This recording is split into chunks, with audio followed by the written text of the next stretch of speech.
URT, who are we? This is the URT. We are the URT people. We are the URT.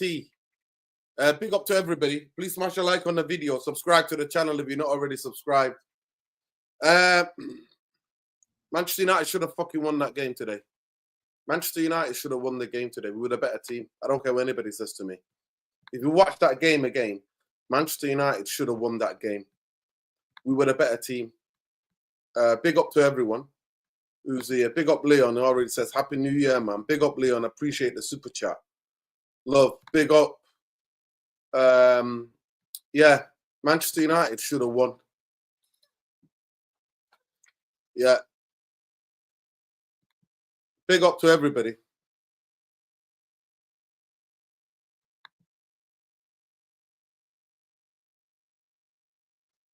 Yeah, I'm here, man. I'm here. Apologies, man. Yeah, man. Big up to everybody. Please smash a like on the video. Subscribe to the channel. I thought Manchester United kept the ball well. That's well as we've ever played at Anfield since Louis van Gaal. That is well, I'll repeat for the people at the back. That as well as Manchester United have played since Louis van Gaal. Since Louis van Gaal. That is well as we have played since Louis van Gaal. We kept possession. Players turned up today. But yeah. Amad Diallo, big up Khalid Nassi. Make sure you check him out. Chief Head at United Real Therapy. Amad Diallo third. Manchester United played to score away on Manchester City and Liverpool in the same Premier League season. Yet Wayne Rooney 2004-05, RSP 2012-13. Yeah, deserved it then. But yeah, there was the worst guy for the ball to fall to.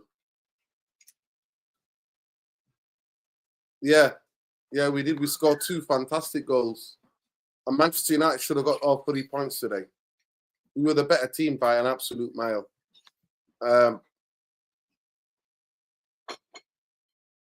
what I'm saying to you. It's crazy. It's crazy. It's absolutely crazy. That's why I'm telling you guys, get the fuck out of this Europa League and let's just focus on this manager, getting this team prepared, the players who are going to stay, to be able to play in a system next season. That's what I'm saying, people. That's what I'm saying. Yeah. Ugarte, man of the match by absolute mile, even though I did think one of the goals was his fault. I thought the first goal was his fault. He jumps out. He's in good position. Gakpo doesn't make that run. Gakpo goes further out wide. And then he jumps out, tries to get in the front and get to his position. And by that time, Mazraoui don't know who's behind him. You know, you're already there, stay in that position. Mazraoui's the guy now playing your position. So, yeah, he should have done that for me personally. But it is what it is, people. It is what it is. But I thought he was man of the match by an absolute mile. I don't know why they want to give it to Bruno. He played well, Bruno, when he went back to central midfield. But as a number 10, I didn't think he was all that. Especially in the first half performance. I thought he was shit in the first half. Amad Diallo gained my numbers. Liverpool 100% dribbles completed, 100% shot accuracy, completing 95 pass accuracy. But to be fair, today he played it very conservative. I thought his play was super conservative. He didn't play well today. He didn't play well. He didn't play well today, even in Amad. He scored, but he didn't play well today. Actually, we attacked more on the left-hand side than we did on the right-hand side. There was a big indifference in the balance of play.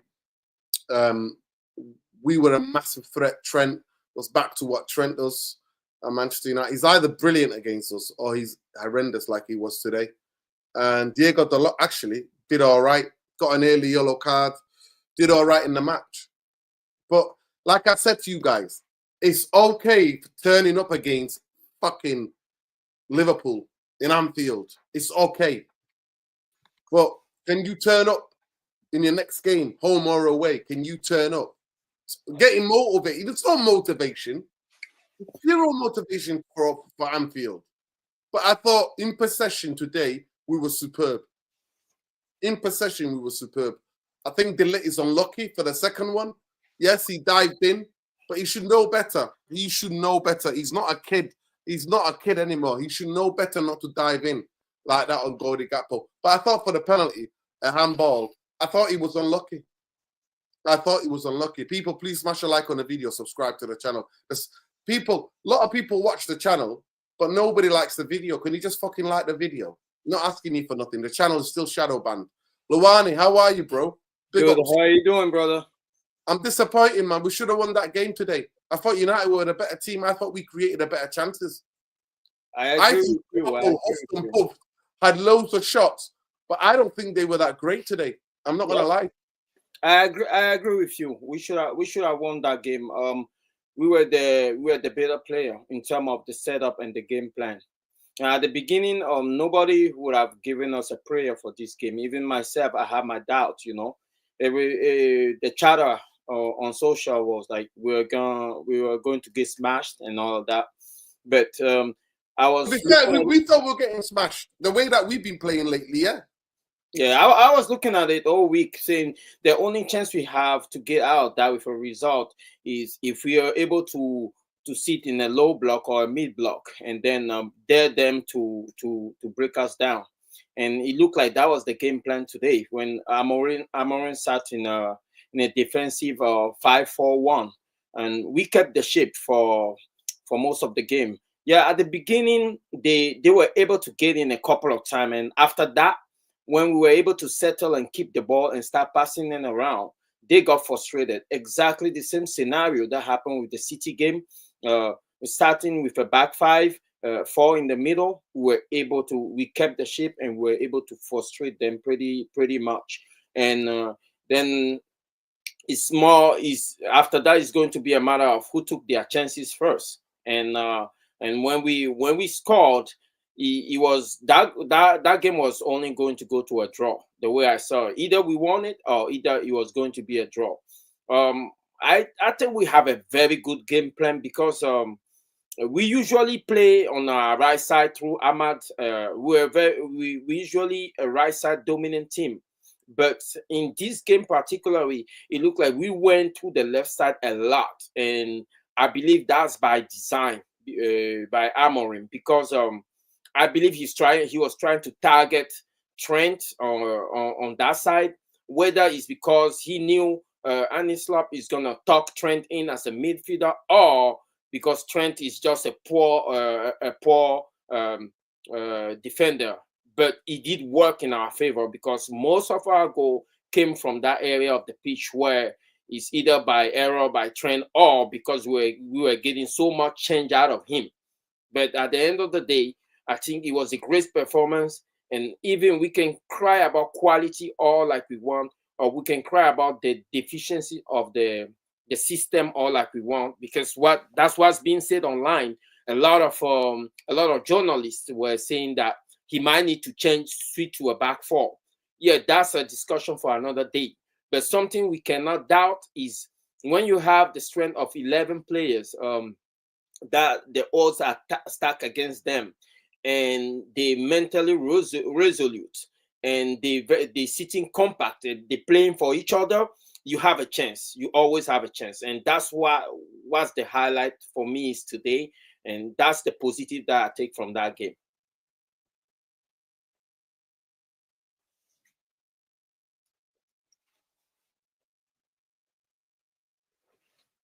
Big up, Sean.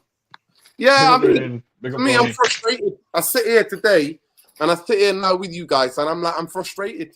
I think Manchester United should have fucking won the game. I thought we did enough to win the game today. We created enough chances. If like my majority of people are saying, if you had more of a composed striker, I think, or players in front of goal, even Xerxes and Højlund, both of them. I think Xerxes is a centre half. You're not passing to Maguire there, mate. I'm having a shot.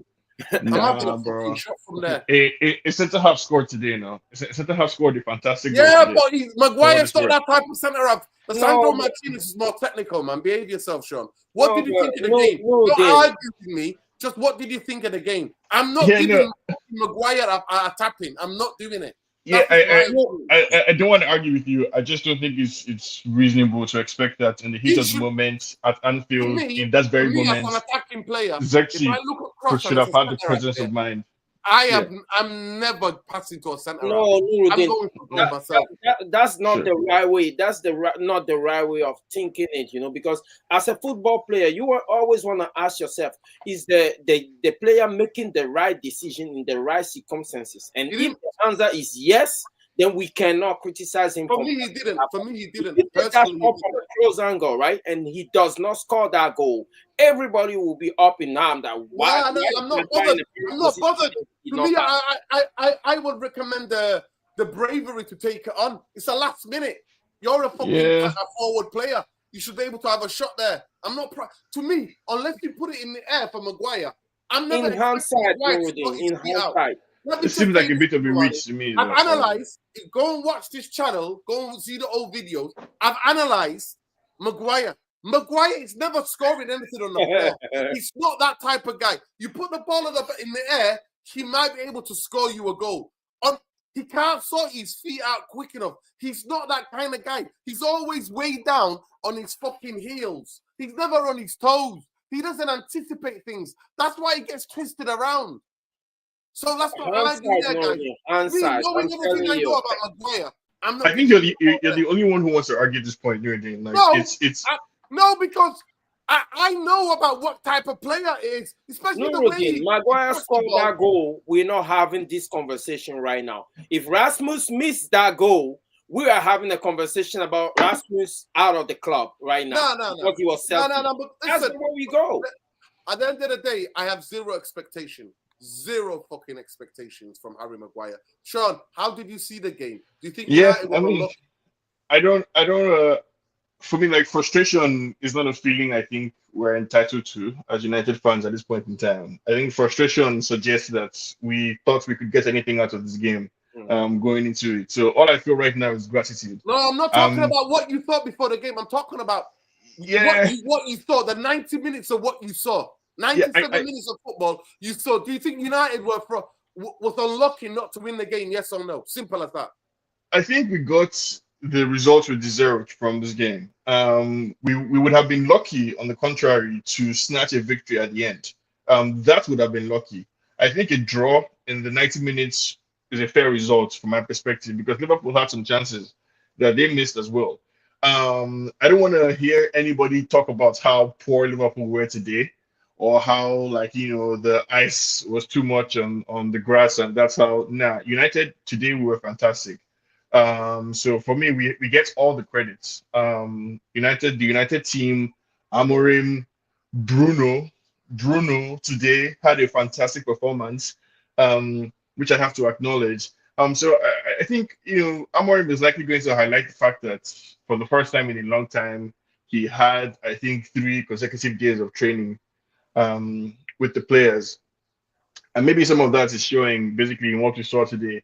But I think, I would attribute to this performance down to the mental side of things. I think, for whatever reason, the players believed in themselves today and they fought for a result. And unfortunately for them, this is the easiest part. It's easy to get yourself up for a game at Anfield. It's quite easy to do that. The difficult part is next week when we have to go to wherever, Brentford or Southampton or whoever, and play there. That's what really counts.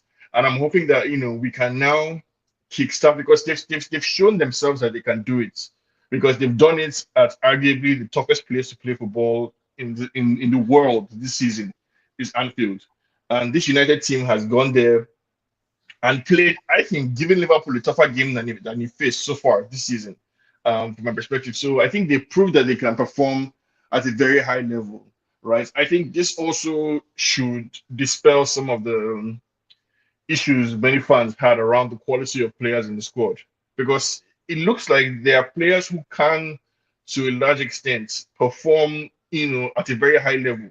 Martinez was fantastic today. Delete had a good game. Maguire is looking stronger. Ugarte looks wonderful in this system. Maino had some shaky moments today, but he was good overall. Ugarte was fantastic.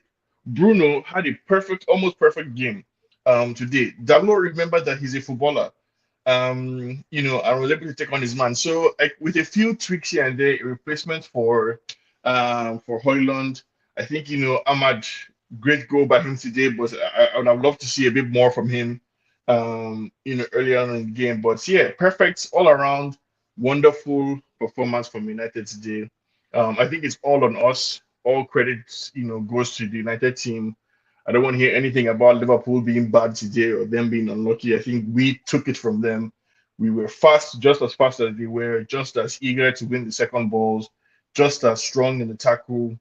We matched them basically blow for blow in every single area of the pitch today, and it's very impressive.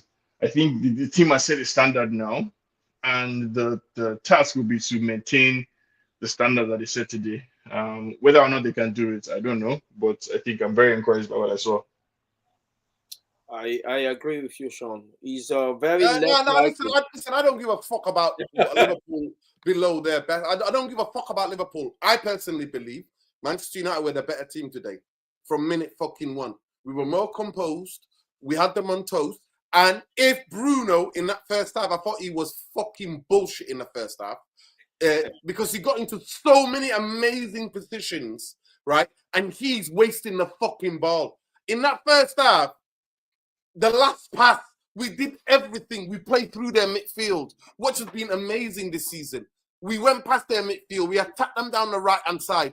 We got into the last third. We just couldn't find the fucking final pass, the final ball. Second half, when Kobe went off, he got dropped into number 8, and there he controlled the game for us. But Ugarte, for me, was by far the man of the match today. Even though I do think that the Gakpo goal was his fault because he should have stayed in position. Him and Masraoui, because we were defending a corner. The ball came out, so we defended a header, and then he should have just stayed. Instead, he jumped back into position. And he's the one who made the clearance initially. Him and Masraoui were almost holding hands, and Gakpo made that run. So, for me, I'm not looking at fucking Liverpool. I don't give a fuck what they fucking do. Away at Anfield, in all the years I've watched Manchester United, when I've gone in the stadium to support United away, or whether I've watched on television, that's the most composed we've ever looked since Louis van Gaal, since Anfield. That's what I'm taking away from that. The only reason why I brought it up is that there is a... That's the most Manchester United have looked composed in all the years since Louis van Gaal. Go ahead, Luani. Nuruddin, look, you are a very passionate fan, right? So you are allowed to be greedy when it comes to the result.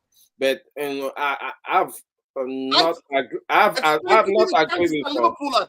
Luani, explain to me the chance for Liverpool. Let me tell you the chance Liverpool had. It was at the end in the second half.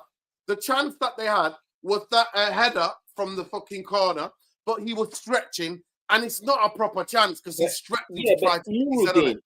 Van Dijk, right? Van Dijk, let me finish. And then the other one was Bruno gets stunned on a touchline. That kid tries to catch Onana out. That's the only 2 chances that I've seen clear in the second half. Yeah, we created better chances. Nuruddin, but we can look at football that way, right? If you look at football, it's a game of momentum. If they score their first 2 chances they have, we might end up having a score 6-0. And be having a different conversation that we got smashed today, because they didn't took their first 2 chances. We see and they allow us to grow into the game. Yeah. Now we're having a conversation about even if we would have got beat today. Even would have got beat today, I would have been proud of that fucking performance.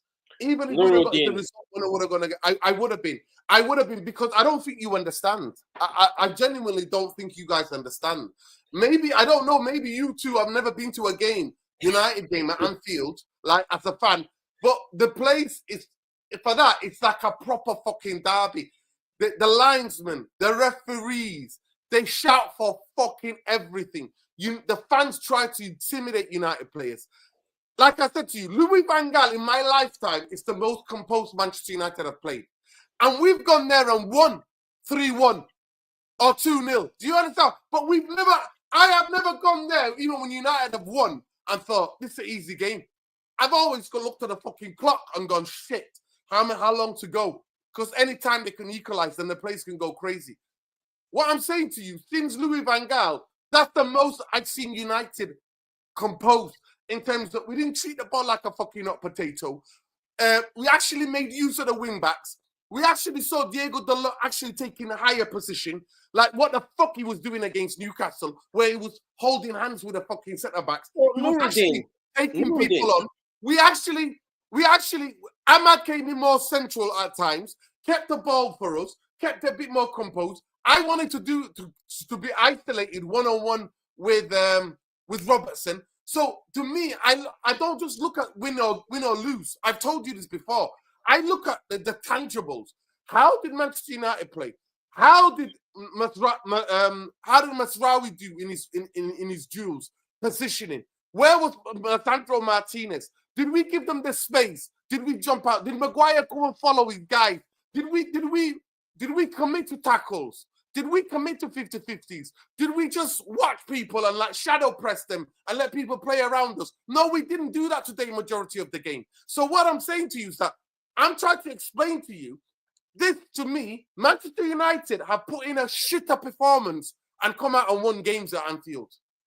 The performance today, for me, deserved Manchester United to get the fucking 3 points. Because I've seen us play shit in that stadium and win before and fluke it. Last minute O'Shea from a fucking corner. That's why I'm calling you a passionate fan. You're a passionate fan and you have the right to be greedy. No, it's not about that. The reality is that it's not about being greedy. I'll let you come in. It's not about being greedy. I needed to explain why I thought Manchester United should have won. The title is that United should have won, right? Yes. It's not about me being passionate. I've given you breakdown of why I think Manchester United should have won. Now you can disagree. Now, where I'm coming from is that going into the game today, we knew what kind of team we were playing. We were playing a team that was on top of the league, that's blowing pretty much everybody away, right? They're scoring goal at will. We know going into this game that it could be either a blowout, and if we were going to win this game, it's going to come from a performance where we all sit compact and we play for each other. So the expectation were already low going into this game, but by the end of the 90 minutes, especially the second half, this turned into a basketball game. It was anybody's game to win. And that was testament to the way we played the first half. First, we stay compact. And even though we stay compact, the game could have gone another way if they have taken their early chances. But I'm not sitting here and saying this is the game of if and buts and maybes, right?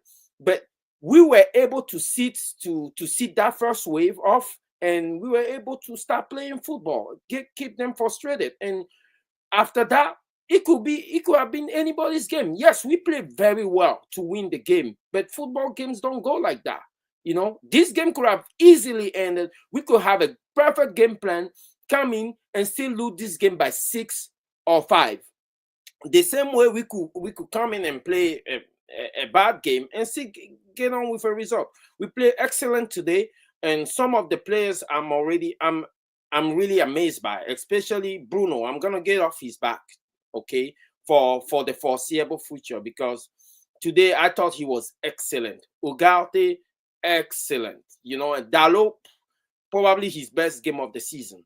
And no, that I agree with you with your frustration when it comes to the result. When you look, we should have won that game, but we had that chance to win that game. We know what football is. You miss some chances, you score some. So they play well enough. The performance is what I'm reflecting on. I like the performance, and that's what I'm gonna take with me today. So yeah, I mean, everyone, I think we all agree that the performance was good. I guess maybe the difference is that for myself and Loani, we are satisfied with this draw, versus the feeling of frustration that it appears that Nuruddin has over not, winning the game.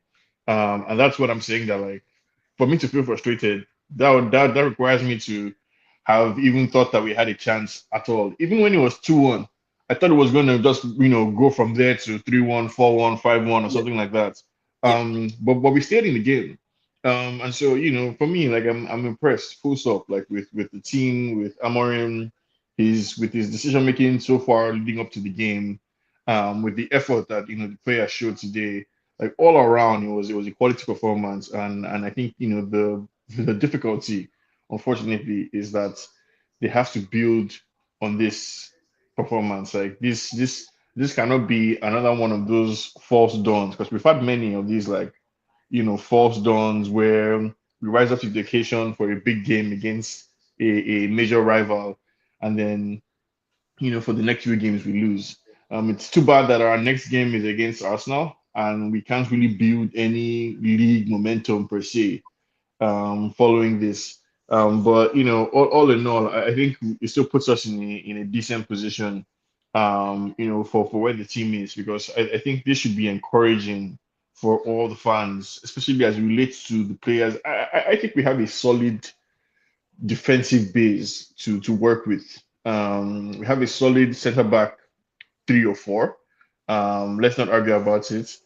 I love Ugarte, Mino, and Bruno in midfield. We probably need to bring in one more person because I think Kobe Mino, while being a good player, I think we could use an upgrade in that role specifically.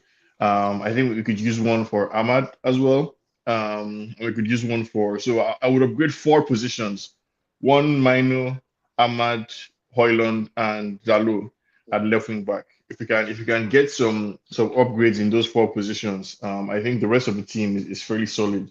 We can just build from there. But all around today, very very impressive. I think the Liverpool team would be a bit confused and shocked by what they saw today. I think the rest of the league itself will be shocked by what they saw today because nobody gave us a chance in hell.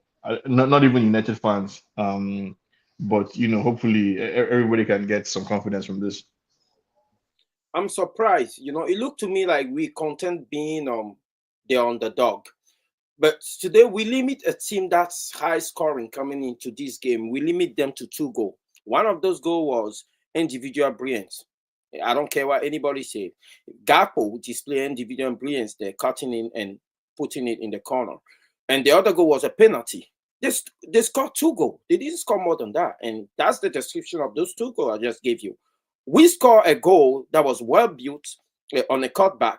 And we scored decent team goals. So I'm not frustrated. Yes, we could have won that game. But what I'm worried, what I'm looking forward to is that when we're not content being on the underdog, can we play expensive? Can we, when the team is sitting off us, can we break them down? Can we dominate the midfield? That's for a discussion for another day for another team. But it looked like we know how to play the big games. The mentalities are there, and like Sean say, it's definitely not an issue of quality players, because if it's a quality players issue, why are they always up for the big games? So quality is not there. Is definitely not our issue.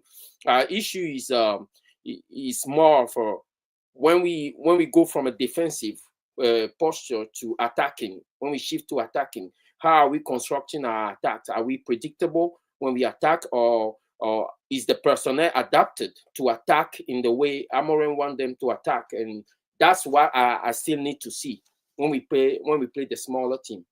Otherwise, everything else looks fine. Mentality wise, we're good. It looks like we have a good defensive structure, and we can withstand. I think we saw some.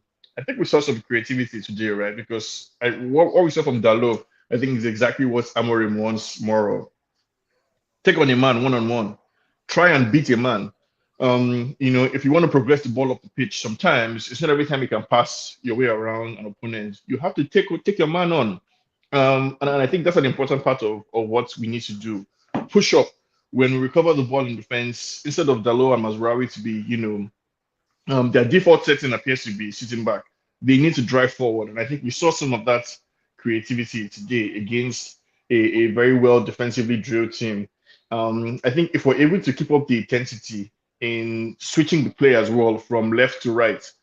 So if you get the ball to Dalot and there's no space, okay, switch play quickly to Delete and to Mazraoui and to Ahmad on the other side, so we can try and pull the team apart. And we saw some of that today. So I think if we're able to just maintain the standard, maintain the intensity, if you do that, I think you would win. Like whether or not you're playing against Liverpool or against Bournemouth or Southampton, if you maintain the intensity and you follow the instructions that your manager has given you, you come out with results. Pretty much more often than not. I agree with you what you're saying. For me, the issue is we haven't have a situation where we have been able to pass the ball out from the back, shift the opponent left to right, and then score on a cutback, right? Something that we construct from there. It's always like we've always been feeding off scraps when the opponent is building up the attack and we press them and they give us the ball. We're able to run it on them or find our runners and score a goal. And the latter is the one I'm trying to see. Like, if somebody sit back and give us the ball, are we going to be able to pass the ball around, shift them, and then score a proper like a team goal? That's the next step, because that's what we've been lacking, and we've not been lacking that since Amorim coming. We've been lacking it since the early days where we've been playing on the counter. So we shall see. But today was a good result. I'm not gonna, but I do understand where Nuruddin is coming from. But Nuruddin, your complaint is definitely level at the individual players, and your frustration comes from that. I can see what you're talking about. To me, I just see it as that I'm not seeing a Manchester United team since Louis van Gaal that just composed at Anfield. I've not, in my lifetime, I've not seen it. I've not seen it. Even though when we won, we were a better team than them. When we won, it was always, for me, Liverpool were always in the game. Liverpool were missing chances. Liverpool were always knocking on the door for me. And today I didn't see it. I genuinely didn't see it. Usually Liverpool go 2-1 up at Anfield, shooting towards the cop end. They would make it 3-4. And I didn't see it today. I thought Manchester United played really well. I thought we were composed on the ball. That's what I want to see. And I kept telling people that, how come Brighton and how come fucking Bournemouth and all these other fucking teams keep the ball better than Manchester United? And people were telling me it's not the place, not the place. Yeah, it's the way you fucking coach. And what I see is that this coach, this first team coach, having more days since last time we played against Newcastle on a Monday night. And he's had more training session other than just recovery with his team. And we turn out a performance like that at Anfield.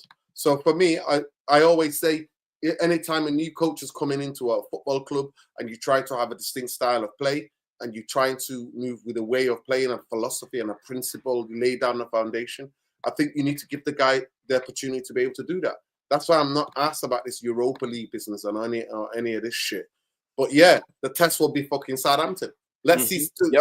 Where I agree with Sean and you, Luani, is that it was a question of mentality. The mentality was there today. The mentality actually matched the way we play football positionally, But Southampton, is it guaranteed 3 points? I don't think so. I genuinely don't think so. Now that they've got Italian kind of minded coach, I expect them to come and sit back and try to hit us on a counter. But it's going to be a very interesting game. This league is so hard because you can't just be good in terms of quality. As a coach, you have to find the right balance between quality, between mentality, between your tactic and the approach that you have of the game. You can be a team that have good quality, and if you decide to go all attack and move that line up, you're still going to get punished. And Pep knows something about it. So while our coach is trying to find the right balance, the right approach, I just hope that he stop rotating as much as he does and come up with a solid spine that will at least allow him to progress in his tactics.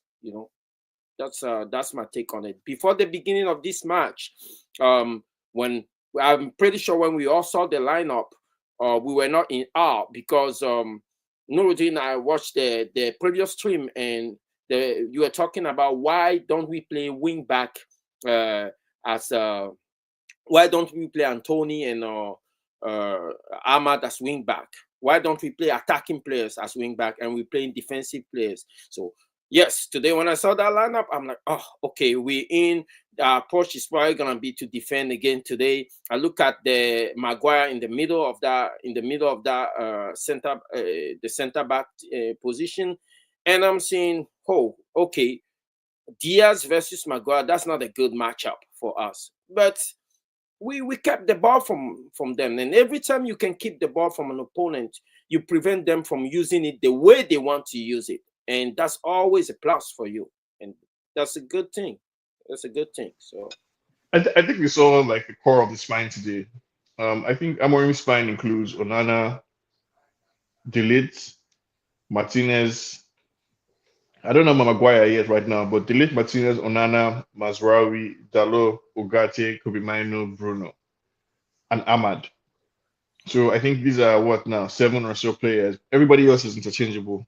I think between Højlund, Xerxes, Garnacho, whoever plays on that left, 10 interchangeable also. But I think at its core, it's these players that I mentioned. And hopefully, this January, between now and January 31st or something, we can pull out a rabbit out of a hat and have a miracle in the transfer window. I honestly believe that Euro need to be integrated into that center back trio, because if you look toward the end of the game today, he made almost like a game-saving tackle, and I'm tired of kind of babying him after all, because we brought him in because we believe in his potential and he needs to play. The more games he play, the more he can get, the faster he can get acclimated to the Premier League, and the better it is for us in terms of quality and potential. He has a better quality and potential than probably he have a better ceiling than, I would say, all three of our center back. So why not start using him right away? Better ceiling, sure, but I actually like the way Euro is being used right now. I don't mind Euro being in the position where right now he plays in Carabao Cup or FA Cup or Europa. And in the league, he plays against Southampton here and there or Everton here and there. But in the big games, we have some three senior men that we can rely on. And Euro comes in the 70th minute or so, where we need fresh legs and fresh thinking, fresh energy to do these last minute tackles that we want when the older guys like Delete and Maguire are a bit slower at the end of the game. So I think the way Euro is being used is perfect. Actually, I wish we could use Kobe Mainoo the way we're using Lenny Euro right now. I would like to relegate Kobe Mainoo to that Euro status of be exactly who we want you to be right now, a supporting cast member.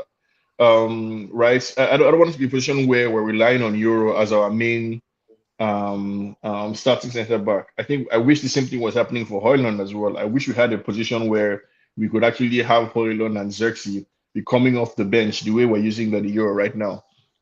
So yeah, I think Euro can stay exactly where he is. Like just Maguire, Delete, and Martinez. Sometimes Mazraoui can play center back, but I think that should be our starting selection, and then Euro can just be a supporting cast member for now.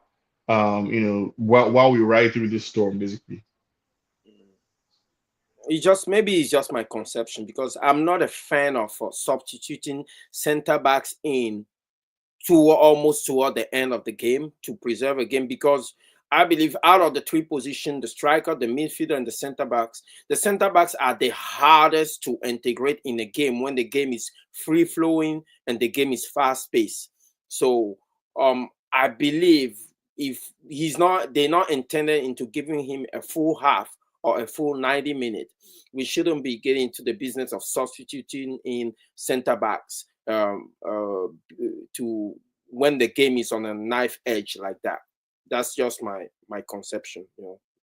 I might be wrong, but like today the result proved that everything the coach did right. If it was just down to individual players and they performed the way they were supposed to, we probably won that game. But tactically, the coach got it right. He also proved that they've been doing a lot of work in training when it comes to the defensive structure, because the 5-4-1 shape many times today, you can see that, and it was so hard for Liverpool, because Liverpool kept Salah, and I thought they were going to invert Gakpo, but they kept Salah and Gakpo very wide. And with our back five, we were able to neutralize them. The only person dropping into that midfield, and I also thought they would outnumber us in the midfield by talking in Gakpo and Trent, but they actually talked in Diaz. He was the one coming in, collecting the ball, and he couldn't do anything with it, because our midfield four, our second line of four players was shifting and moving properly from left to right and forcing them on the wing where they went straight into our trap because we have a back five that was keeping them from exploiting the flanks. It was perfect game plan. I couldn't dream of better, you know. Yeah, big up people. Please keep smashing the like of the video. Channel is still shadow banned because we shout for fucking humanity, but we don't give a damn. So the least you could do if you're watching it, just smash a like. It costs you absolutely nothing. Big up to Alicia Sincanova. Big up to Khalees from Medine Lassie. Make sure you check out Khalees from Medine Lassie. I'm not going to be too harsh on him. I think the first half, low and hard, that chance was a big chance for him. Low and fucking hard. Why you try to beat a goalkeeper at this height from that angle? Low and hard. It's the first thing, the way you're coached, Khalees from Medine Lassie. It's that type of finish, low and hard, between the legs of the goalkeeper. Low and hard. And if the keeper makes a fantastic save, he makes a fantastic save. But the way he just panicked and just shot the ball at the chest of the Liverpool goalkeeper was like, what are you doing? Nah, Nuruddin, screw that. He screwed that. You know, he messed up, right?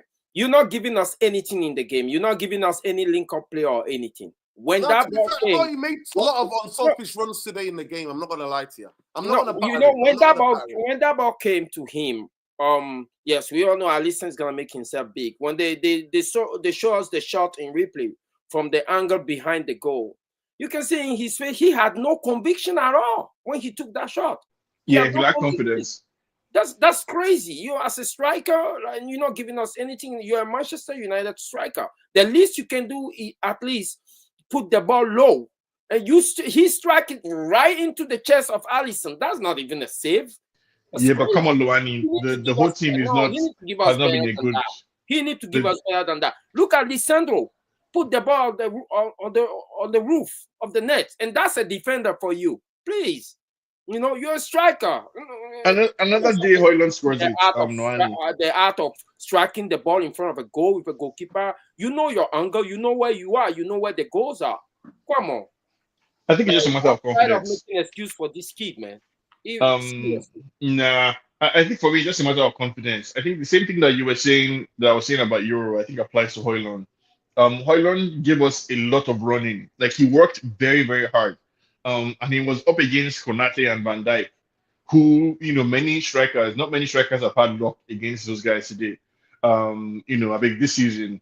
So I don't really, I mean, that was a bad miss, to be fair to Luani, right? But at the same time, I think Højlund just lacks confidence. He hasn't scored a goal in a while. And when strikers are not, you know, feeling confident, nothing that they touch goes in. But when a striker is in hot form and is confident, anything he touches, basically, whether with his head, his knee, or his ankle, it magically finds its way into the net. So I think, you know, Højlund on a different day, you know, a different time of the season, he probably scores that. But today just wasn't his day. But I wouldn't be too harsh on him. No, it's not only about the goals that he's not scoring. It's also about his overall play. Van Dijk was not even. Van Dijk was passing him on to Konate, who was bullying him. He was getting too easily dispossessed of the ball. What else does he offer us? I could have not been speaking to him today or being pissed if he offers us anything else than scoring goal today. But he's not offering us anything else than scoring goal, and he's not scoring goals neither. So if he lacks confidence, he needs to sit on the bench and let people who are confident play. I'm not in the business of babysitting or like who now, Luani? Like who? Who should we play up front? Well, Xerxes. Play Xerxes. I don't rate Xerxes, but play him. You know. Yeah. I mean, but like this. Yeah, I mean, come on, Luani. I mean, like it's. I hear what you're saying, right? And we would like Højlund to be better, but listen. Come on. To me, that in a game like this, you're not going to get many chances. Even though we had many of those type of chances, they got the pass to him right. Usually it's like they don't get the pass to him right, but this time they got the pass to him right, and he had way more time, right, in that incident. But for me, blasting it at Alisson's chest, that's not the way. That's crazy. You know, you drill it low and hard. You drill that ball. You get your leg over that. You get your knee, head over that, knee over the ankle. Drill that ball. Let me just get the super chat. Big up to Leon, by the way, before, man. Happy New Year. Big up to Leon. Appreciate the super chat. Big up Sammy Assi. Well done as he aids us for the league. You won't have the same luck when you face us in the FA Cup. Big up to you, Sammy Assi. Yeah, we should have won that game, man. We should have won that game. No. I agree, Nuruddin, with what you're saying, but you know me. The issue is when you are a striker, it's a specialty position. So you know, we don't ask you for anything else than score goals. So you know when you practice your whole life, your craft. You know when you're in front of that goal, the angles when the goalkeeper is passing, you can literally do that. Your eyes closed. Okay, if you look at the frame very well, he took a look at Alisson first, and then he still strike, so he can see Alisson coming out, and he still strike the ball to Alisson's chest. What the heck was that? You know, and those are the things that decide your season. Those are the things that can decide the future of a team, the future of a coach. Yesterday, we see Chelsea have countless of Jackson missed countless of opportunities, and the momentum keep building in favor of the opposition. And guess what happened? They end up losing point in that game. Strikers are the one position I'm not going to forgive for. Yeah, but how many chances did Højlund get? We don't have time to babysit them. How many chances did Højlund get today? How many chances do strikers often score? Isn't the average or the best conversion rate for a striker, isn't it about like 60% or so of chances that you get that you convert? So I don't think Højlund had that many chances today that we can be criticizing him. He had one clear-cut, very good chance, which I'm pretty sure we've seen him score in previous occasions, right? In the 10 to 12, to 15 months that Højlund has been playing for Manchester United, he has scored a few goals. And I think some of those goals have been in that same exact position. Different times that he has scored. So, I mean, I think we can put it down to confidence. I don't think it's fair to say that the solution today should have been Xerxes, who was just booed by the Old Trafford faithful how many days ago. So it's Xerxes that we should have played instead. Nah, man. I think Højlund is not the best option that we have. And I've already admitted that I think we should get an upgrade in January. But I don't want to make it about him today either. He's not the reason that we drop points. He doesn't give us anything else up front. He's our starting striker, guys. He's our starting striker. We are in the middle of a rebuild, and we need everybody to do their job. The defenders did their job today to a certain extent. The coach have a game plan that was perfect, that neutralized Liverpool. When it comes to those kind of fine margin, we need a striker to give us more.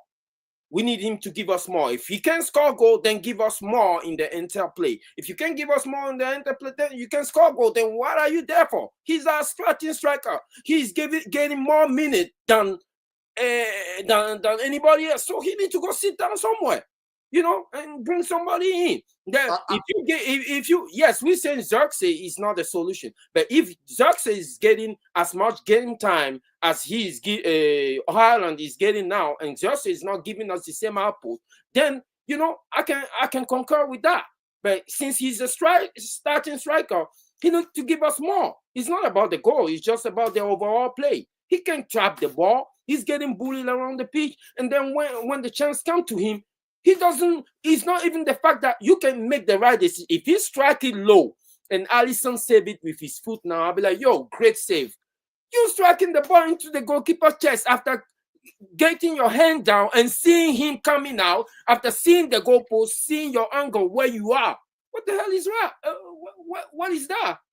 No. I think better strikers than Højlund have missed worse chances. So again, like this isn't really like if you're making a larger point about your overall perspective on Højlund as a footballer, then sure, right? You don't think he's good enough to be the starting striker from Man United. I don't disagree with you on that, right? I think it's a legacy failure of the Glazers, one of many legacy failures that Højlund is our starting striker right now. So if we both agree on that, then there's not really much, I guess, like to dispute, really, other than the fact that I have, I guess, a bit more patience for Højlund because I appreciate what I see as potential in him as a striker. And the context that is not his fault, basically, that United spent 70 million on him when they are far better or there are better options around. No, it's not the money that's spent on him. It's because he's probably the worst striker in the Premier League right now. Can you imagine there are 3 teams at the bottom of the table that have better striker than us? Nah, I can't take that. No. Yeah, I don't think we create chances for the strikers that we have. I don't agree that Højlund is the worst striker in the league. He is. Honestly, he is. I don't think he is. I think he's a young striker that's been made to. I think he's been made to like to vilify, innit? Like, because we don't make the chances, bro. Luani, it's been since we had Martial. It's been a graveyard shift. The last striker that got loads of chances at Manchester United, and that was due to Pogba, was Ibrahimovic. After Ibrahimovic, anybody who played forward for Manchester United have always lived on scraps. That's why we always call it the graveyard shift. Okay, I have a question. The teams are not set up. But today, for me, I thought a couple of these runs could have been better. I think a couple of the runs he could have come across the defender, other than try to go back the back post or to the other side of the defender. But I thought that chance, to me, he had to hit that hard and low. If you miss the target, you miss the target. Hard and low. Don't try to hit it. Hit the goalkeeper's head. Nah, I'm not expecting that. I need to do better there. Is he better than the previous strikers we've had at this club for the past? No, if you look at it, Luani, actually, Luani, let me tell you something. Pick up the chat, by the way. People, please keep smashing the likes on the video. Subscribe to the channel if you're not already subscribed. We're shadow banned. We're not demonetized, but we're shadow banned because we speak for humanity, and that's how it is. If you look at actually his conversion rate to chances, to goals, is up there as the highest, some of the most clinical as any striker in the world. Because the chances that we make, he missed a chance. To me, that was 50-50 chance against Newcastle. I was there. It was right in front of me on Monday night. And tonight, I thought it was a way better chance because he had more time. He timed his run perfectly well. He got into that position, and he should have done better. So actually, if you look at his stats, if you study it, Luani, you actually see his high conversion rate for the amount of chances that he gets. He takes the chances. If the more chances you create, the more he'll score. If you look at it in some sense. But he's not the answer, the overall answer. Today, I thought he made some fantastic runs. I thought he kept Van Dijk and the Liverpool players more back because of the way he was running. I like the way that he's been coached now to making the runs into the side channels, coming, into the showing for the somebody on the ball. And if you see it today, actually, we play a lot more long balls out of defense today into the channels, into his runs. Yeah, could he do better? Could he hold it up a bit more? But he's still raw. He's still raw, and in this league, this league is uncompromising, bro. He's still really raw in this league. But go ahead. My friends, that raw thing, I don't know, man. Honestly, like. All I'm gonna tell you, the great Didier Drogba. He was at the same age now as Højlund. He was playing in League 2 in the French league. That's what I'm saying to you. Strikers don't get up unless they're phenomenal ones. They don't. They have to learn to play the position. Okay, they have to be coached properly to learn to play that position. Send him to the under 21. Let him learn over there, and when he's done learning, bring him back. Like I can't have the future of 10 players at the club and the whole manager depend on somebody's learning process. We don't know how fast he's gonna learn. All I know is that he's been here longer, and then I've seen 3 or 4 games now. He haven't given us anything else, and that's the frustration part. I don't have time for that. Yeah, I listen. A team like Manchester United should not be having time for that. He should not be the main striker for Manchester United. I agree with you. There. Big up. No, I'm not. I agree with you 100%. I don't think you're gonna get anybody to say he should be the starting guy. I don't think you're gonna get that with anybody. What did we think about Ugarte? Let's talk about people who actually played well today. I thought Ugarte was by far man of the match, even though I do blame him for that goal. I blame him for the first goal. If he doesn't jump out of that position, right? Capo doesn't score that goal because he doesn't make that run in the inside channel. He doesn't make that run because he's already there. He's already there. He's good at covering. But I thought today he was absolutely phenomenal. Ugarte. Phenomenal against City. Phenomenal today against Liverpool. Yeah, I mean, as far as I'm concerned, he's one of our best players. To be quite frank, he's one of our best players, and it's actually kind of scary how good he is. Like he covers so much ground. He's solid in the tackle. Like any one-on-one versus Ugarte, you're either the ball is stopping or you are stopping. You're not getting past him. And I think he's better on the ball than we were led to believe. So he's a better passer, better, at keeping possession basically than we were led to believe at first. So I think I'm very impressed with him. I think he's probably the most important player in Amorim's system. Yes. Yeah, I agree with that. I'll be honest. I kind of underestimated him when he came in because I'm here lusting over a profile of DM, controlling on a half turn and all of that, or Gravenberg and all that. But today, I was pleasantly surprised the way he played the game. He was even receiving the ball in tight position and getting out of situation using his technical ability, which I thought he was limited, but apparently he's not. He can do more than a 5-yard pass because he did put a pass in today, a through ball in today. That didn't find he didn't. There was not a favorable outcome because of our 10. But he's a force to reckon with in that midfield. He can cover a lot of ground, and whatever it is that he doesn't have, he's learning it as we go. And I think we can pen him up as one of the spine in that DM position. So I like it. Yeah, big up Sean. Make sure you check him out at Sean Thomas on Twitter, and make sure you check out his podcast, geopolitical podcast called How We See Things across all your providers for podcasts. Ugarte, I think played really well. I thought Kobe played well today at times in that first half. I thought sometimes he gave the ball away.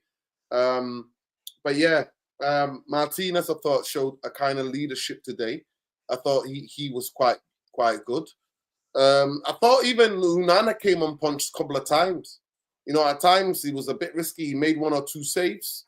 Especially in the first half, he made one good save. I don't know why he's trying to save that penalty with 2 hands. You could have just dived with 1 hand. What is he doing? He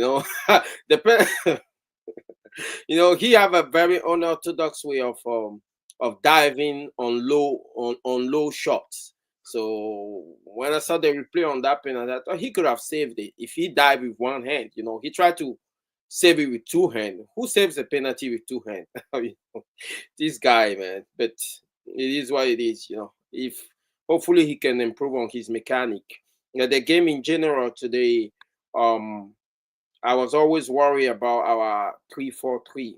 How are we going to play against Liverpool? I was always worried they're going to find their space between our center back and the wing back. But I did not predict that Amorim was going to set up in the back 5 with four in front of it. He made it very difficult for Liverpool to break us down. And when we took the ball, we did not rush the issue neither. We were able to pass it around, wait for those gaps to open up, and try to exploit them.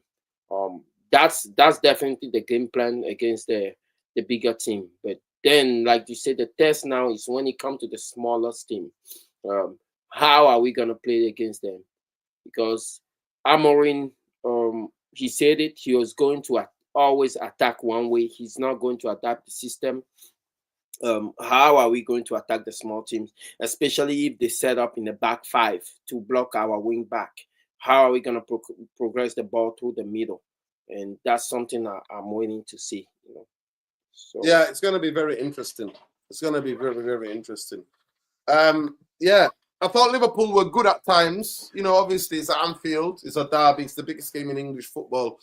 I thought that Luani, maybe you're the only United fan who didn't think we were going to get smashed today, but majority of us thought we were going to get smashed. We did the preview. I knew because I knew we had a chance, not more because of the quality, but because the way the tactics match up.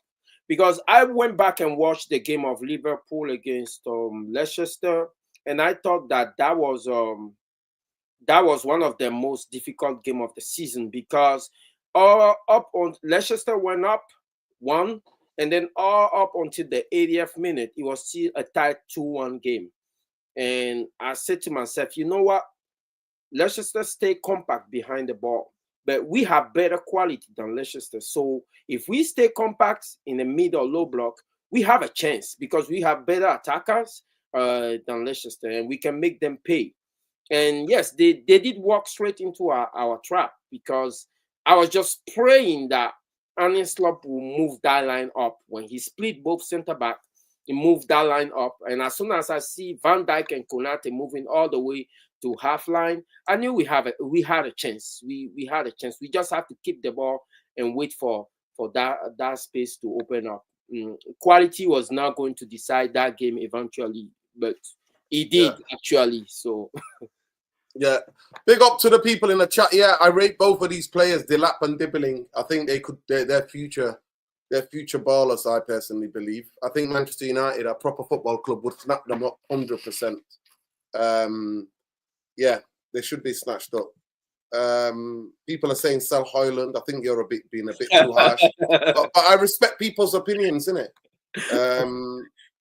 You can't just say sell a player, you know. Yeah, he might not be good enough, but it's give him the chance to develop, not just as a starting striker. Just you know, if you don't want to send him to the reserve, give him like, you know, a few minutes here and there in games that we are like up maybe by 3 or insignificant games, you know. But unfortunately, we don't have it at their position in the league right now, 13th, if I'm not mistaken. We are not going to have many insignificant games. So he either have to step up or he just have to step down. That's it. Yeah. Yeah. Who else did you think played well today, Lowani? Who else did you enjoy the performance? Diego Dalot, I thought. Well, Diego Dalot have a game of his season, you know. But still, the end product, still not there. Still not there with the amount. I mean, the defending was good.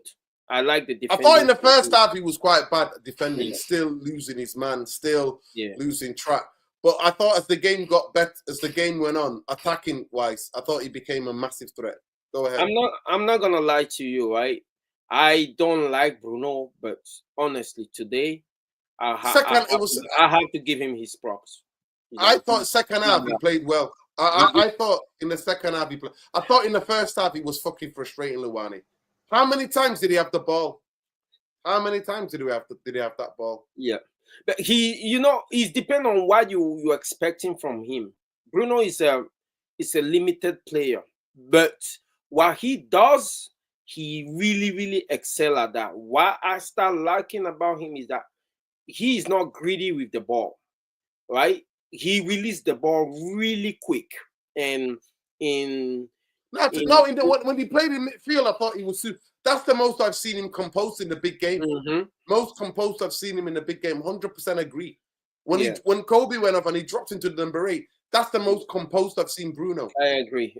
But in the final third, as the creative number 10, when he was on the ball, I thought some of the decision making was fucking atrocious. You know, the funny part is that he's a quick release midfielder, right? And he sees things that a lot of people don't see. But if his teammates are used to playing with him in training and knows exactly what he tries to do, because he's very spontaneous. If they know what he's trying to do, that's okay, you know, because then at that point we can surprise the opposition before they set themselves up. But overdoing it is the problem. When he start doing it a bit too much and just become a gunslinger and just throwing the balls all over the place, punching the ball all over the place, and it become, you know, a detriment to what we're trying to do. That's why I start saying, I'm not sure. But overall, we need a better profile of 10. We need but he's the only thing we have right now that give us like an attack potency, sort of. Yeah. So we might as well keep it that way for now. Yeah, big up. Go ahead, Lesso. How you doing, bro? How you feeling? I hope you're well. Sending love from all the way from the UK where it's snowing and it's fucking freezing to death. But big up to you. I hope you're well. People like the video. Yeah, let's get the likes going. Let's get to 200 likes. How did you see the game? I personally believe Manchester United should have won. How do you see the game today? Big up to the panel, and yes, Big up, feeling Leso. much better. I'm feeling much better today. And yeah, let's just say, with regards to the game, we should have won. Like, let's be honest, but it is what it is. It's fine margins sometimes. Harry Maguire with the last opportunity there. He should have scored that, but he's been doing well. And I think we need to use this to the advantage, because some players are here and they're motivated, and that's all sometimes you want from the bare minimum. It's the effort, and it's the belief to and the consistency to want to play well, and you need to get those bases. Whether a player is a good player, is an average player, or is an outstanding player. I mean, he has a lot to lose. He wants to play in the World Cup. He wants to get back in the England. He wants to be involved in that for England in the 2026 World Cup. So he's going. He's more than motivated. He has everything to play for. So overall, looking at the game, yeah, Man United have looked good. Let's be honest. We've looked good. We've looked good away, even against City as well. So I think it's just the way Amorim sets up. He sets up extremely well, against the opposition, and and then especially in these bigger games, we tend to do well. I think what we've lacked is the motivation in terms of and the tactics surrounding the smaller games rather than the big games. That's where I think we've been short. But I think he's learning. I told people that he's gonna learn, and we're only gonna get better as we even get more players of his profile. It's only natural, and he knows what he wants. So for me, I think that's where Ten Hag got it wrong overall. He didn't at first. He wanted to play a certain way, changed, then tried to go back, to what he changed for previously, and so it became a dangerous game here, because even in terms of the players that we're bringing were not suitable to the way he wanted to play for, in terms of where he played at Ajax. So it was all over the place type of signings, and there was no profiling. Everything was just misprofiled from the type of players we wanted and everything. So with Amorim, we're reassured that we're gonna get more or less what he wants to do, and he's not gonna flip and change things. But what is also shown is that he's actually he knows how to change. He can change it when things are not going wrong, when things are not going right. Sorry, he can change it. He has shown that. And especially when you look at Sporting Lisbon, how they played against City as well. It's not normally how they play against the maybe the smaller opposition, that they can dominate and they can more or less will get most of the chances in those games. With us, I think we're more suitable, funny enough, to play these away games against the likes of City, against Liverpool. We just well set it up. We have the players to do that at the moment. I mean, Bruno is good in these sort of games. He can be good, as he's shown.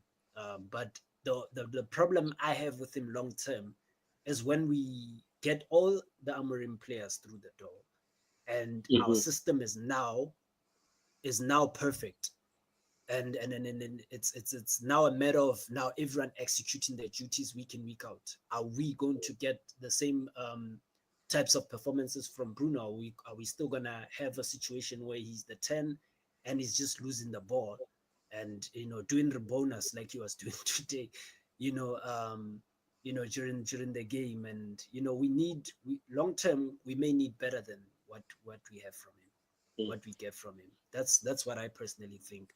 But overall, it was a good game. Let's not all lie. It was a good game, and Man United actually played well, and they've shown some sort of light, that there is a light at the end of the tunnel.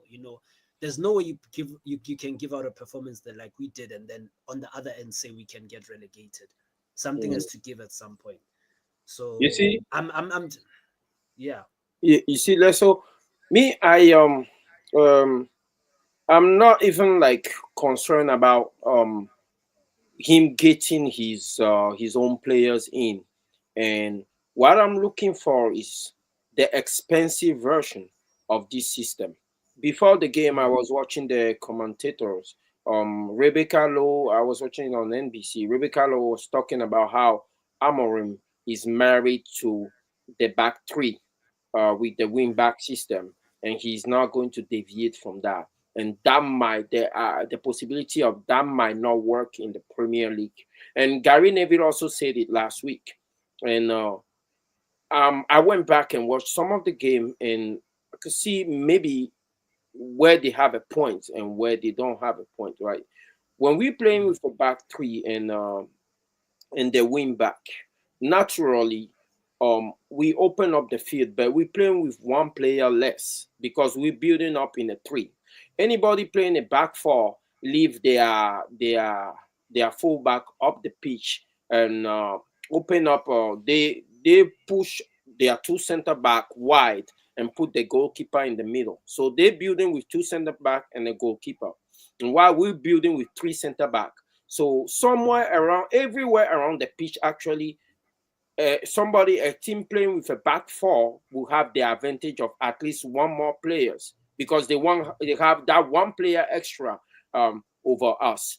The question is that if it's okay to defend in a back three when you tell your wing back not to go up and then you turn it into a five, but then you can do that against all the big team.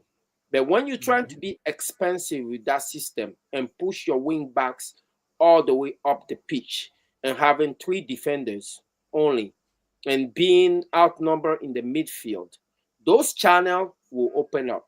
And are we going to survive against the smaller teams? That's my question.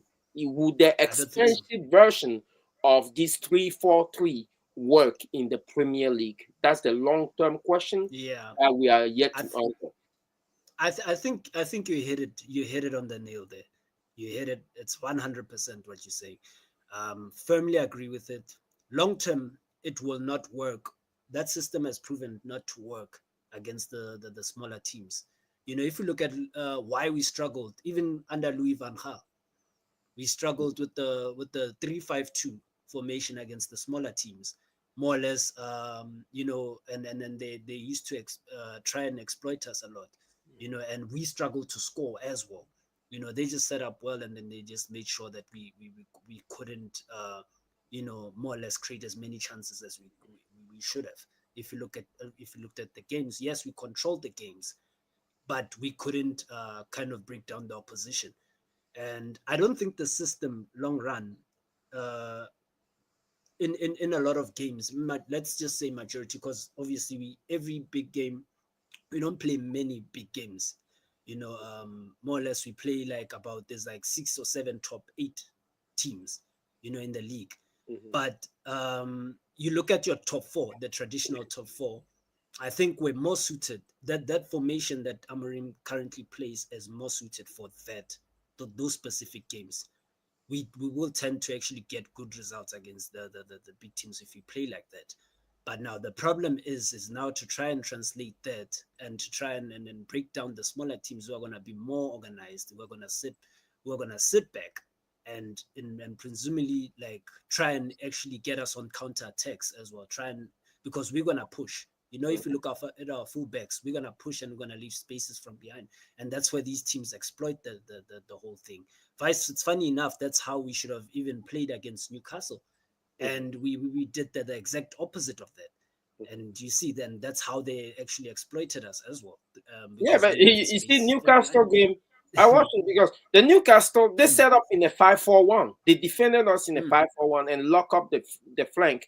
We thought we could exploit the flank, but they set up pretty well. I went back to watch the game of we play against Wolves because they were the only team this season that they match us with the formation in a 3-4-3 as well.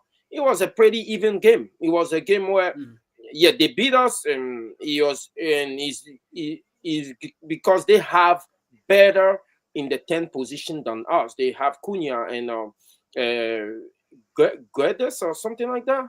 I forgot his name, but they have better talent than us. They have a better ball player than us, but they match us with the system, and we couldn't beat them.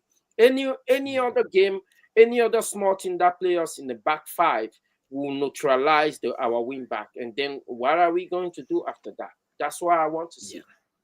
Yeah. Listen, at the end of the day, I mean, Amarin's talking about saying that it was a lot about the mentality. But let's say, I'm just saying, in my lifetime, the only time I've seen Manchester United be that composed at Anfield actually play the passes. Remember, under Ten Hag, people were telling us, oh, you can't play that football. These players can't. I'm like, no, you can keep possession of the fucking football. You don't have to give it away. You can make angles. You can do that. I actually think having that couple of days of training definitely paid off, but a lot of it was about mentality as well. But getting up for a Liverpool game, no, you don't need to be, as a Manchester United player, you should never be motivated playing a Liverpool-Manchester United derby, El Clasico. It's El Clasico. It's the biggest game in English football. But for me, this performance will mean fuck all if they turn up and play shit against Southampton. What do you think to that? Less so, and then we'll go to Luani. I'm just putting some pasta. I'm starving people. No problem. No problem. It's cold out here, man. It's freezing in the UK. Are you having your pasta plain, or you adding something to it? Let's go. He's probably added something to it, but I think, you know, that's why I say that these type of games are needed, because you can see that certain things can be done, and then he now can see more or less, okay, we can put a performance against Liverpool away.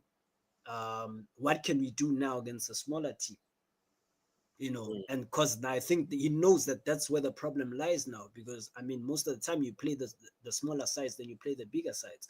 You know, there's no point in having good performances against just the bigger teams, and then pretty much against the smaller teams, you're just gonna fall short. You need to win games like these, most importantly. So I think it's important that we put in a performance. I think this guy has already seen, you know, from the character that I've like more or less grown to see and watch him over the years.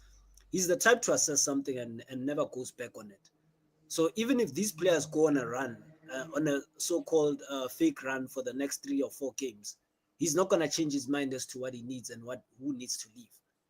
You know, you can see that it's for him, it's all about the mentality. If he's seeing that you don't have it, you just don't have it, you're out of the door. Whether, you know, tomorrow you decide to, you know, put in a shift on 1 or 2 games and then you go rogue again, you know, and that's the important thing. We need a manager who stands firm to what he believes in, and he knows what he wants. Because I mean, you get a situation where these managers, you know, 1 minute they don't trust the player, the next minute they change and they trust the player again, then the next minute it's back to square one. That's why some of these players have been here for many years, because managers have come in and they've said, I don't want them, and then they'll go back and say, no, actually I want to keep this person, and then that person reverts to factory settings. So for me, he knows what he wants and he's gonna go after it. He's still new in this job, and he's made the necessary assessments and analysis that obviously his supporting team have done the background checks and everything. And so he's gonna get the players that he needs. Personally, he doesn't need to. Yes, I agree with Aluani that he doesn't need specifically all the players that suit him 100%. But if he can get competent people who can play in the system, you know, whether they're good at ball retention, whether they are runners, they're intense, you know, if you have those characteristics, you can play in virtually any type of system. You know, you can play in your this guy's system. What's his name again? You can pretty much play in all systems, position-based style systems that require pressing, high level of pressing, and be able to actually keep the ball and not lose it in build-up situations. So that's what I'm looking forward to. Yeah, I do agree with you, Nuruddin. With keeping the ball is more important for me than even the mentality, because I don't care how tough you are mentally. I don't care how much desire. The mentality does matter, because it matters. I know. But they've been very fragile. We've had a very fragile psychologically. A lot of them, to me, can't play. I don't think there's a lot of great pressure on Manchester United because I believe when United teams had the big players, there was a lot more pressure because the expectations was to win big trophies. These guys are not being expected. I'm not expected to challenge for a league title. I just wanted to fucking win on a weekend, not get beat by Bournemouth and Nottingham Forest and embarrassed by Newcastle. No, then what I'm trying to say when it comes to the mentality versus keeping the ball is that, well, you know, we've all played football, right? Nobody want to be. We all remember those times where the coach want to punish you and then put 2 of you or 3 of you that are not technically gifted player in a rondo, and then keep the technically gifted player out at the outside of the rondo, where you guys are just getting passed around and doing a bleacher test, just running around. I don't care how tough you are. I don't care how much desire you are. If you're getting passed around in that midfield, your mentality will just melt away with each and every pass. What I agree with you is keeping the ball. But how do we achieve that? If you watch the game today, we kind of try to make the pitch wide, but the distance between Ugarte and Kobe Mino, our 2 DM, was way too much. He did play to our advantage today because Liverpool didn't press us properly the way they're supposed to press us. But in the long term, I believe he's gonna have to do some tweak to that system. He's gonna have to tweak the system in a certain way that we can get one more player in the midfield. I don't know how he's going to achieve that because we build up with three center back. If he's going to drop the one that's in the middle, he's going to have him step more into the midfield. I don't know if he's going to tuck in 1 or 2 of his wing backs. I don't know, but one thing I'm sure is that 210 and 2 DM are not enough to control a midfield in the Premier League, because Newcastle did it to us. They will drop their 210, they will drop their 2 DM, and then they will drop their striker Isaac into it.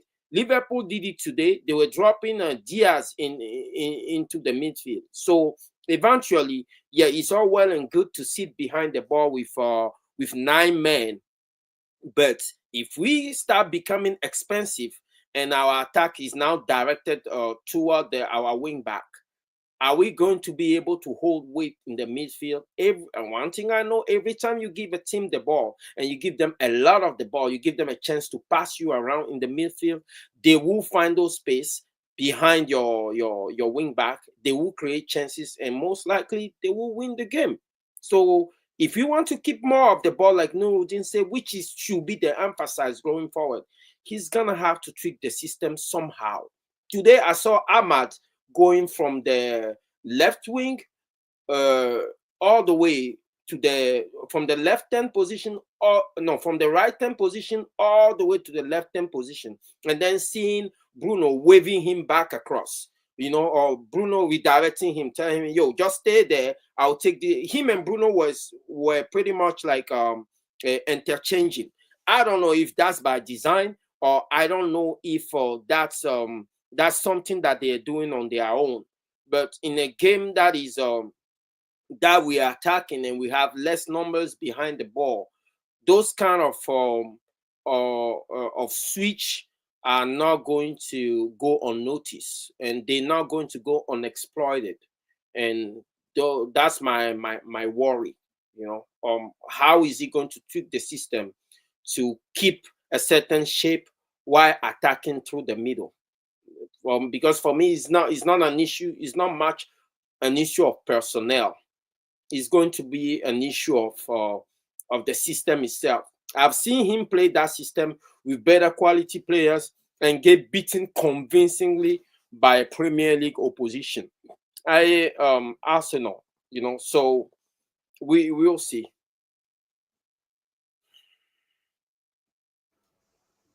Hello, Lesso. Yeah, I'm still here. I'm still here. Yeah, no, I agree. I agree. And this is now where he has to earn his money, and this is what we brought him here to actually, solve. Yeah, so but when he says I'm not changing, is he lying to us or is he lying to everybody else? He'll tweak it, or he'll tweak it. Trust me, he'll tweak it, because we've seen him tweak even at Sporting. You know, he doesn't play the exact same way as he played when he first started at Sporting Lisbon. So it's one thing I've noticed throughout season after season. While he was perfecting somewhat of his style, or you know what he wanted to achieve eventually, he kept tweaking his formations. He kept tweaking the players in certain positions, and you know you are seeing different things. You know, in how Sporting used to play when he first got there. So I do think that we will see an evolution where season by season we will gradually find the I'd say the perfect formation that works perfectly for us, and that will help us, you know, obviously progress as a football club. Because I mean, you look at Pep as well. It's not the same style that he was playing at Bayern that he's using at City. You know, every season he gradually just perfected on it, because he came into a league where certain things may not work. You know, in certain formations and in certain like styles specifically, those specific styles may not work in this league, because you're facing teams that it's a more physical, more quick, it's more intense, it's like, you know, it's very quick pace.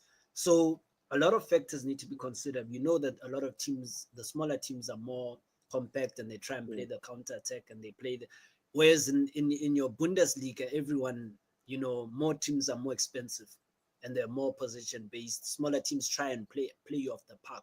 So you have the opportunity of just, you know, not having to break them down and build, or having to, you know, exploit wide places, wide spots in the field. You know, whereas in the Premier League it's like that, where everything is just robust. You know, you get different teams that play a different style. Not everyone is trying to play like, you know, not everyone is a technical baller. You know, there are players who just run a lot. How are you gonna deal with that? You know, and you saw him in terms of Pep. He actually started using a lot more of the wing play. You know, he didn't do that at Bayern. He didn't do that at Barcelona. You know, they're not a team known for running down the channels and crossing the ball. You see him doing that now. You see, even with the set pieces at City, he started using more of the set pieces as well as a way of scoring and creating chances. So he will add things to his style of play. It's obvious, you know, because the league is different, everything's different. So you have to adapt in a way and just better what you're already doing right now. And I think he will do that. He will implement those changes. Big up 1 month. Oh, Nuruddin is gone again. We I always look at our system as is player friendly, and at the same time is player reliant. Player friendly because when we defending in the back five, anybody can defend in the back five. Heck, this system is making Maguire look like an ace defender, you know. Yeah. But player reliance, because when we are attacking, then you need specialty players. I'm not a fan of directing your attack play to the wing, because most of the time in the Premier League, they let you use the wing. They don't care. You're not gonna score. You're not gonna score for the wing unless you put in a perfect cross or do a perfect cutback. So I don't like directing a point of attack toward the wing. I like it to be directed toward the corridor. That's between the wings and the penalty box, with the 10s making and the strikers making those diagonal run. But if we're going to be directing our attack toward the wings with this system, we need specialty. Diego Dalot cannot play there. I honestly, I'm looking at the position Diego Dalot was taken up today, and Masraoui stayed back. To be fair, a lot more. He was more defensively sound on that side because Diaz is on that side or whatever. But I was shocked at the three that they played as well, without Jota and without the Uruguayan striker. But for me, I genuinely do think we need to get wingers as wing backs. 100%. 100%. That's what I mean when I refer to specialty players on the wing, because we need the people who play on the wing to be like the top verse in that position. If they're putting in, because they're going to have a lot of space if they have the ball. If they're putting in crosses, they have to know the areas where they're hitting. If they're doing cutback, they have to know the players, the runs that they're hitting. If they're cutting back and shooting, then they have to be as clinical as as clinical as they can be. We also need our 10 to be specialty players for that specific position, because those 10 of Amorim, those 10 don't play the way your regular 10 play. They're not taking ball in tight spaces. They dropping down and bouncing off the ball. They're almost playing as support strikers. So we need people who are our 10 to be very versed, to be specialized, playing as support striker 10, and we need our wing back to be almost as clinical as your traditional wingers that can cut in and shoot on goal. That but right now it look like we don't have neither. We don't have neither. I won't say, it's almost like a makeshift at every time. Bruno is not the type that will do that job. Ericsson, nope, not a candidate. Ahmad, we all clamor for him to be playing that 10 position, but I still believe his best performance he's given us was as a wing back, and so you take that out of it. We don't even have Dallo. Is not the answer. It's not the answer. So yeah, it's those 4 positions that I'm actually, if I'm looking to upgrade, I will upgrade. We don't need in this system, we don't need our striker to be like super clinical, but we need our 10 to be like to play their role as support strikers. We need our wingers to be also clinical. If that can happen, the workload can be spread all across the attacking 4. If not, then it become an isolated game where we're hoping for one striker to score. And we all know you put Rasmus in that position, it's a long shot. So yeah, I think that's why they I'm hoping that in this window they at least get one left wing back, just to at least get us to the end of the season, because I don't see us personally getting 2. I think we can in the right wing back position. I do think that we can try Anthony there, to be honest. If we don't try Ahmad, if we don't put Ahmad there, then Anthony, I think, can do a job, because now at the moment I still don't see anyone doing a better job than Ahmad in the 10 and in the current players that we have. So I think that's the difficult part in terms of who else are we gonna put in there if we move Ahmad away from the 10 position.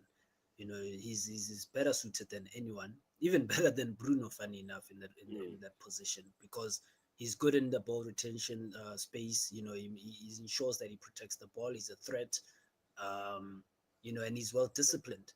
So in the right wing back position, I think at the moment we can only use, and I think it's Anthony would do a better job, to be honest, than anyone else. I agree. Mazraoui, I can't see him doing that kind of job, because it requires a lot of, it's a lot of intensity, running back and attacking as well. You need specialized people. I think Anthony's disciplined. If we've watched him for Ajax, he did run back. He did actually go back and defend. He wasn't the player that just attacked. He actually did track his runners. So he kind of, like, I would say, he kind of does understand somewhat of what someone in that position should be doing. So I think he's more or less suited at the moment to play there until we get a specialized right wing back in the summer, because I do see us signing a left wing back, I think, before this window closes. I agree with you. I agree with you with the take on Anthony. It's just, I don't know why Amorim is not doing it. Is it because he's not showing some bravery, or right now he's content in just defending? That's why I say I'll wait for the game against Southampton to know exactly what his approach is going to be. But I'm confident that it's not an agenda against the system. It's just an observation. If we have how many team? 18 or 16 team in the Premier League, and it's only maybe 2 out of 16 that are playing in a 3-4-3, and everybody else is playing in 4-2-3-1 or 4-3-3. You understand that it's legit concern, you know. It's just legit concern. We don't know if this system will work. We know it worked in the past with Conte and his Chelsea. It worked with Tuchel, but you know, the past could be like what 2-3 years ago. It was a different story, and eventually those two, the results start trending downward. That's why they don't have a job. They don't have a job today, and that's why it's hard for them to get back into the market. Every system has a every system has its limitation and have its attributes. It could depend on the league in which you are. It could also depend on the quality of players that you have. It could also depend on how the opposition set up against you. From my perspective, the Premier League is way too pacey, is way too physical, for you to play with one less midfielder. And that's what we're doing when we play with a back three. We essentially playing with one less player. I've always watched the Premier League team, how they're building up their play when they split up their center back. Just think about it this way, right? They split up their center back, and then they put a goalkeeper in the middle when they want to build up the play. So they're building up with two field players, pushing their fullback all the way up the pitch. We're pushing our wing back all the way up the pitch too. So it's equal at that point. But we're building up with 3 players. They're building up with 2 center back. We're building up with 3 center back. So somewhere on the pitch, they outnumber us somewhere on the pitch. It's just a simple game of math. And once they start using that extra man, whether it's their striker that they drop in, because if you play in a 4-2-3-1, they have 4 up front, and they can drop their striker in the middle, and then we only have 3 up front. So unless our wingers are joining, our wing back are joining the point of attack, we're not creating that overload. You know, if we tuck our wing back in, there's just way too much space on the flank. So it's a legit flaw of the system that a lot of Premier League analysts have been bringing up. It could also be that they might be jealous, or they might just wanting to talk down Amorim, because it's the same way they talk down Pep when Pep came out and they say, hey, the tiki-taka was not going to work, and look where we are today. But I still believe if you want to play in the Premier League, you have to either stay compact behind the ball, or if you want to be expansive, you have to take over the midfield. There's just no way around it. Yeah. And I think today that I thought Ahmad and Bruno dropped into the midfield a bit more to help out Ugarte and Kobe. I did see that today. We can sit here all day, analyze it, right, left, and center. Big up to Sheikh Harry and big up to Khalis Ramadi Nassi. Big up to all of you guys. Sorry, guys, I'm hungry. I'm really hungry. I need to eat some food. Enjoy your pasta, man. What did you put on it? What meat do you have on it? No, I got some sort of like spaghetti. Nice. Bolognese. So big up to everybody. But yeah, I agree with Sheikh Karian. If Douglas Luiz is on loan, then I'll get him in January. If we can loan him, I can definitely would get him on loan. We need another midfield player, because if Ugarte is injured or something, we haven't got a ball player that can build the ball up a bit more.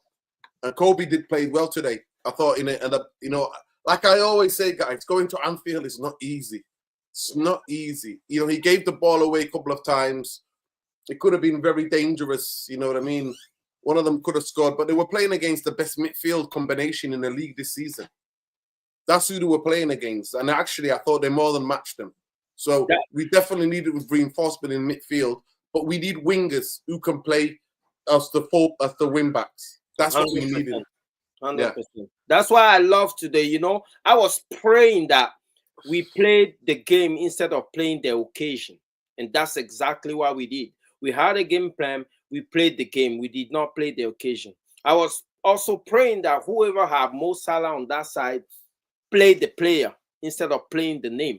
And exactly, Dallo did just that. We played the player. We did not play the name, and that's why we did not get sucked into the hype. And when that Anfield crowd was up, we still find a way to keep the ball long enough to silence them and force Liverpool into frustration, which is fantastic. You know, it helped a lot. No, definitely. Yeah. Last word from you, Leso. Sorry about the background noise. It's raining. It's actually raining, guys. Yeah. It's raining here as well, bro. It's raining. It's snowing. It's crazy cold in the UK, in Manchester. Go ahead, Leso. It's crazy. Yeah. Last word from me. You know, I think the tricky part is the next game.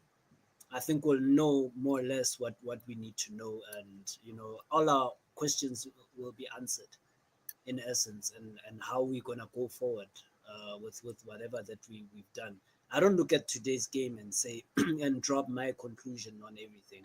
You need to look at the games that more or less you're gonna play majority of the season, and it's games like the ones that the next one that we're playing. So we'll see how Amorim wants to set up, and we'll see what kind of maybe tweaks that he may decide to make in terms of the wing-back positions. I think that one's gonna be interesting. If we see certain things, then we'll know that maybe that's the direction he actually wants to go, move away from. I mean, playing two what you call it, two wing backs as your left, for example, left wing backs and right wing back is, yeah, it's not working. It doesn't work for us. So we'll see how he re-strategizes with that. He may need to mix it up a little bit. Anthony needs to he needs game time, man. And you know, try him on the right, see how that works, because we can't have two fullbacks playing in wing back positions. You know, so yeah. Big up to everyone. Smash the like button, people, and yeah. Yeah, big up. I thought Bruno first half frustrating me, but he became man of the match. I actually thought Ugarte was man of the match. But that's just a personal thing. I'm not hate on Bruno at all. I thought he's the most composed I've ever seen him in a big game for Manchester United. And yeah, I feel frustrated as a United fan tonight. I think we should have won. I genuinely think Manchester United did enough to win the game. I've seen Manchester United play crap and win. You know, I mean, I thought we played only second to Van Gaal performance. Yeah, big up. It's not just me. A lot of Manchester United players who played in this fixture are saying it. Paul Scholes saying it's the best performance of the season because we went toe to toe. We didn't sit back like shitbags. We actually went toe to toe with Liverpool, who are top of the league. But yeah, it's all about the next game, innit? And the next game, let me just see. When's our next game, people? Manchester United fixtures.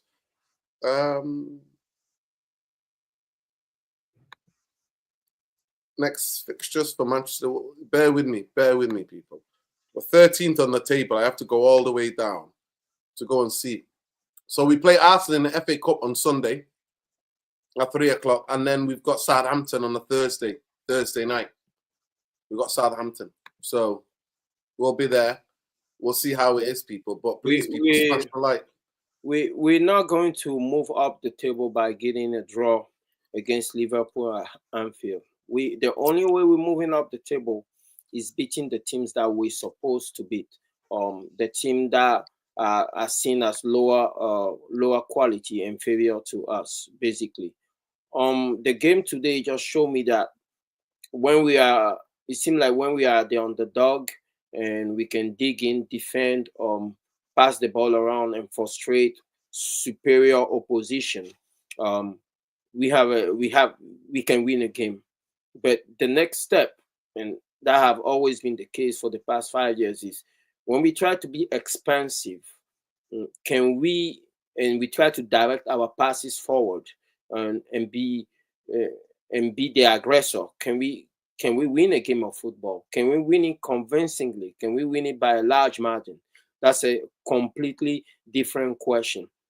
I know one thing for certain is that Premier League teams don't respect us the way they used to anymore. That cloak of invincibility that we have is long gone. So if we decide to attack them in this system, they're going to attack us back. And how is that going to look? Is it going to be a basketball game? Or is it going to be a game where we beat them convincingly? It's going to depend on how long and how well we keep the ball. So we shall see. Yeah, big up Luwani, big up to Sean as well.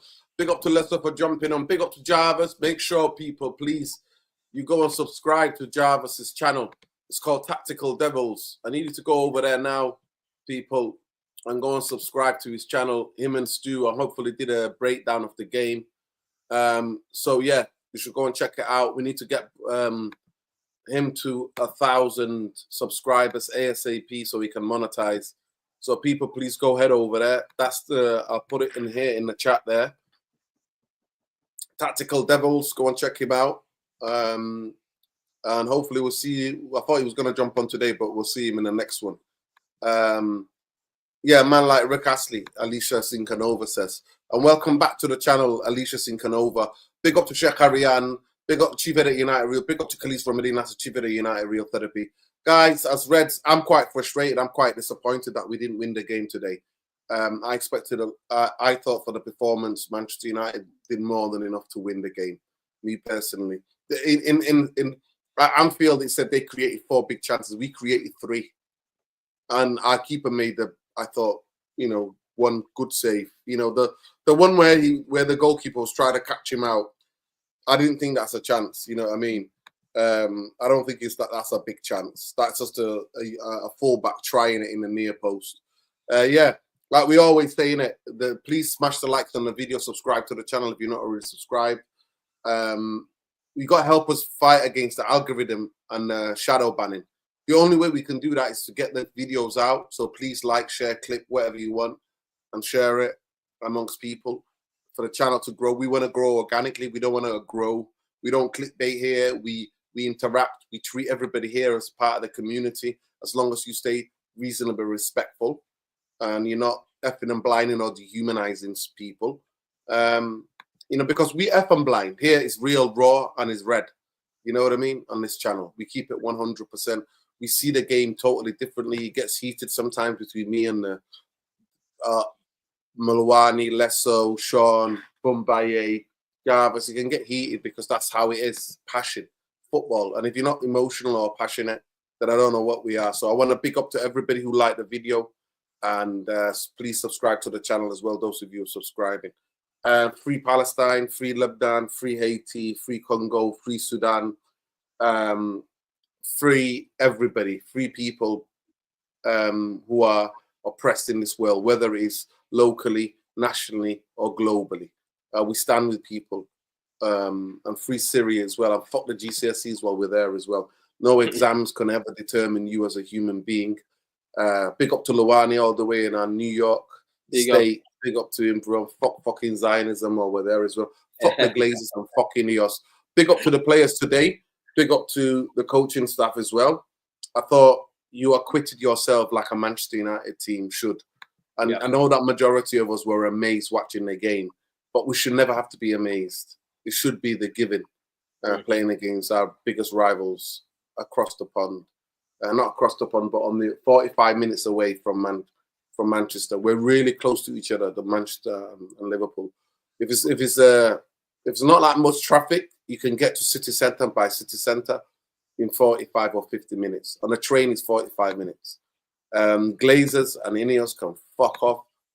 You know what I mean? Fuck Radcliffe as well, the rat. And big up to every one of you. And like I said, please go And make sure you subscribe to Java's Tactical Devils channel. Make sure you subscribe to that channel. They do a lot of brilliant breakdowns tactically. But yeah, we saw the game for what it was today. Manchester United turned up mentally and physically, and you know, emotionally. They turned up today, Manchester United, and they actually stayed calm under pressure at times. And like I said, I have a question for the panel, Nuruddin. Lester, do you guys think Amorim have something to do with Ashworth walking? Is he? Do you think, because it's been reported in the coulisses that they might have a tactical disagreement? I don't know, maybe just pure speculation from my part, but from me personally, from the reports in the UK, it was Radcliffe's point to get rid of him. It was up to the owner. Okay, it was a big decision to get rid of him. But people, please, big up to all of you. We can have that debate another time. We'll make a video about that if you want, Luwani. We can discuss it, no problem. But big up to everybody. Make sure, please, you check out Let's Go Football TV, Black Rain, and make sure you check out Luwani's 1977. Yep, 1979. 1979. So make sure you check out Luwani 1979. And those of you in the US, especially in the petrol stations or in the cafes, he's driving about the East Coast. You'll catch him in the East Coast, yeah? Just best advice for everybody right now is snowstorm. If it's not worth it to go out, don't go out, guys. Just stay in. You know, wait for the roads to be clear before you go out. That's it. Exactly. And big up to everybody of you. Big up to all the regulars in it, the usuals. And we'll catch you tomorrow. We'll be doing a video tomorrow. There's more things in my head about the game, you know. I might need a night's sleep to work out. But the video, there'll be a video tomorrow. I'm trying to drop a video every day, at least keep it consistent. So yeah, love, light, look after each other. See you later. Good night. Peace. Take care. Fuck the Glazers. Fucking yours.